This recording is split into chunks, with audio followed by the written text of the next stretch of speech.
اعوذ باللہ من الشیطان الرجیم بسم اللہ الرحمن الرحیم۔ السلام علیکم ورحمۃ اللہ وبرکاتہ۔ میرے عزیز بھائیو بہنوں اور بچوں، حضرت ابن مسعود رضی اللہ تعالیٰ عنہ نے فرمایا کہ نبی اکرم صلی اللہ علیہ وآلہ وسلم 5 چیزوں سے اللہ تعالیٰ کی پناہ طلب کیا کرتے تھے۔ ان میں سے پہلے نمبر پر بخل، دوسرا بزدلی، تیسرا نمبر 3 پوری عمر، سینے کے فتنے اور قبر کے عذاب سے۔ سنن نسائی حدیث نمبر 5448۔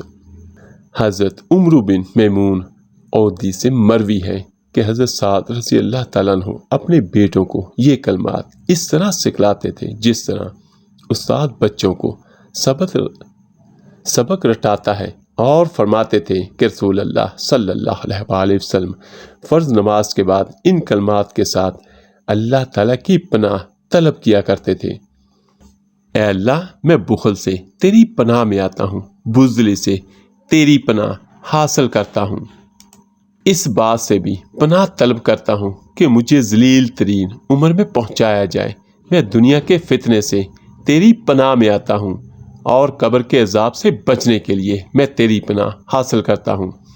راوی نے کہا، میں نے یہ کلمات حضرت سعد کے بیٹے مصعب کو بیان کیے، انہوں نے تصدیق کی۔ سنن نسائی حدیث نمبر 5449۔